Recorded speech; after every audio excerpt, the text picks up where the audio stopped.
Hello friends and welcome again to my channel. So friends, today's topic of discussion is Paradise Lost by John Milton. So in today's session, I'm going to discuss the role of Saturn in Milton's Paradise Lost Book 1. Actually friends, Milton's Paradise Lost is divided into 12 books. Actually in the first edition of Paradise Lost, there was only 10 books. But in the second edition, Milton divided Paradise Lost into 12 books, okay? So this video is quite important. Watch the video till the end. Here you go. So Milton's Paradise Lost Book 1 is the highest expression of Milton's intense and exalted religious faith. There is a superb blending of epic form and imaginative grandeur in Paradise Lost.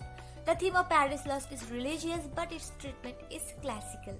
Milton's inner soul vibrated to the powerful expressions of the republican favor that he pours on the lips of Saturn.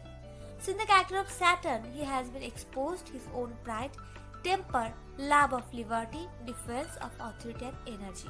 The interest of Paradise Lost arises much from the daring ambition and fierce passions of Saturn.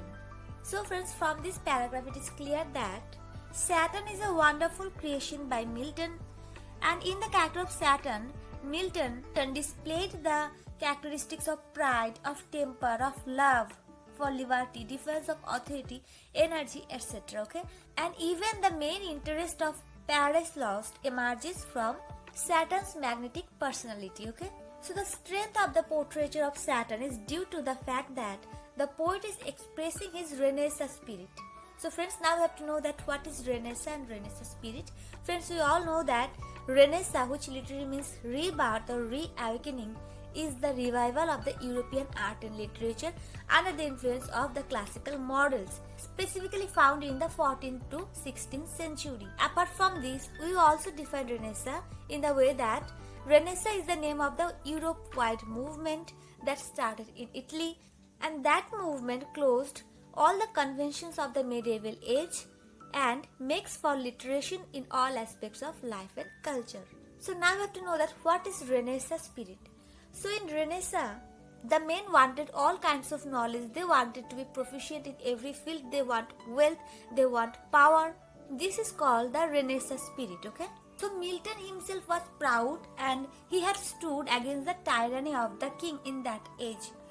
And in this epic Paradise Lost, Milton sets out to justify the ways of God to men. He endowed Saturn with great Renaissance spirit and quality.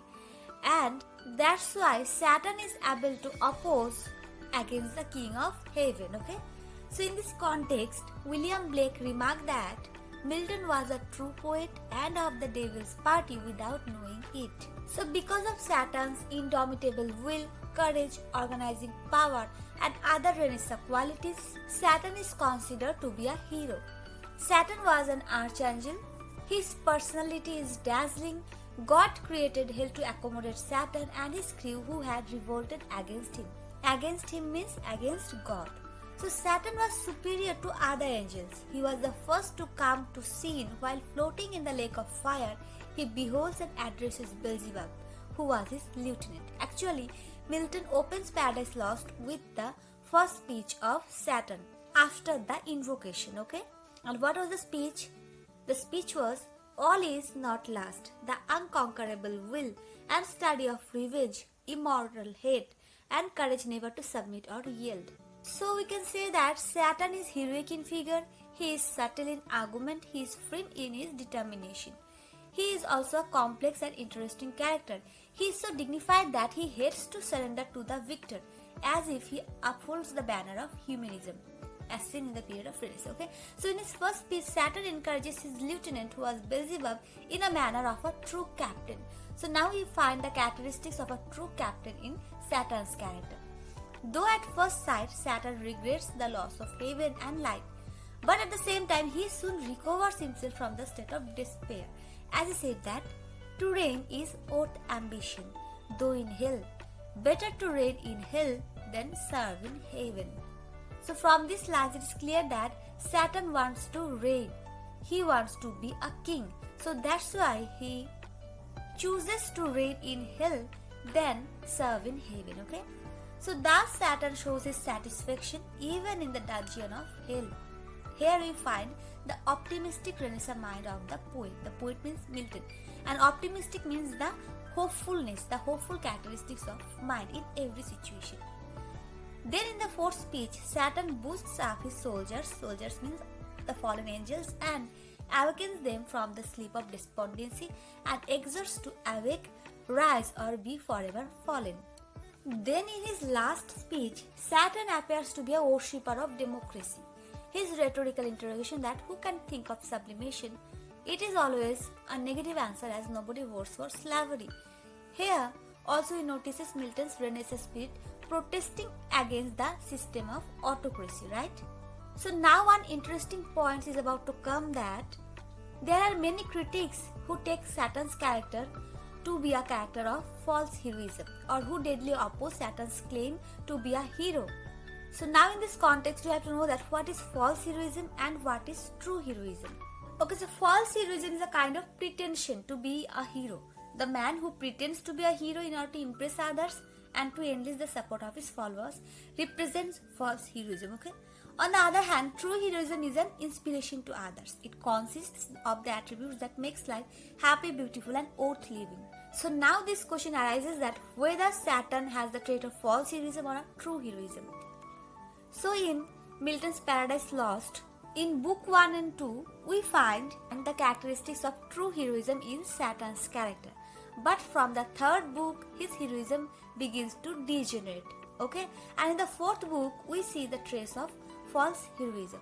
So whenever you are writing about the false heroism or true heroism and about the Saturn's character, then please put these things, okay? Because these things are quite important. So actually friends, Saturn's character is portrayed in different ways in different books by Milton.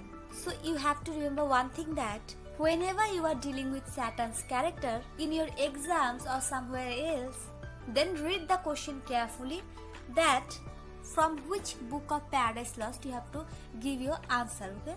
For example, if the question comes like the role of Saturn in Paradise Lost book 1, then you have to bring forth the positive characteristics of Saturn's character, and you have to mention about the false heroism in Saturn's character briefly, okay? And if the questions comes like describe the character of Saturn or the role of Saturn in Paradise Lost book 4, then you have to describe the false heroistic qualities in Saturn's character as per book 4. Side by side, you have to mention Saturn's positive or heroistic qualities as mentioned in other books, okay?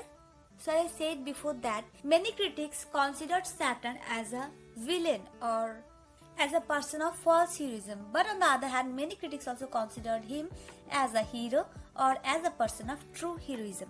C.S. Lewis, who was the prince of anti-Saturnist critics, remarked that Saturn suffers from a sense of injured merit, which is called false heroism, okay? But various critics also defend Saturn by saying that one has the moral right to revolt against one's creator if the latter turns a tyrant. So here they are defending Saturn's war with gods. Okay, so as we are dealing with the Saturn's character in Paradise Lost book 1, so we have to bring out the positive traits of his character. So Saturn in Paradise Lost book 1 is presented by Milton like true heroes, because like true heroes, Saturn is stirred with gentle feelings. He feels deep remorse at the thought of the ruin in which he involved his followers, and this remorse moves him into tears. As Milton puts in signs of remorse and passion to behold the fellows of his crime, the followers for other ones beheld in bliss, condemned forever now to have their lot in pain. Millions of spirits for his fault amours of heaven. So this quality in Saturn's character reminds us of Macbeth's reaction to his own guilt in William Shakespeare's famous tragedy Macbeth. So now after this we have our conclusion. So to conclude, it can be said that Saturn is the most towering character in Milton's Paradise Lost. Abercrombie hardly exaggerates that Paradise Lost exists for one figure, that is Saturn, just as Iliad exists for Achilles and the Odyssey for Odysseus. So in this context, William Hazlitt rightly says that Saturn is the most heroic subject that ever was chosen for a poem. The grandeur and dignity of the poem, especially of the book 1, are due to Saturn's magnetic personality. So friends, That's it. And friends, I think that I am able to make you understand about Saturn's character. And if so, then let me know through your comments. Okay? So bye for now. See you in the next session very soon.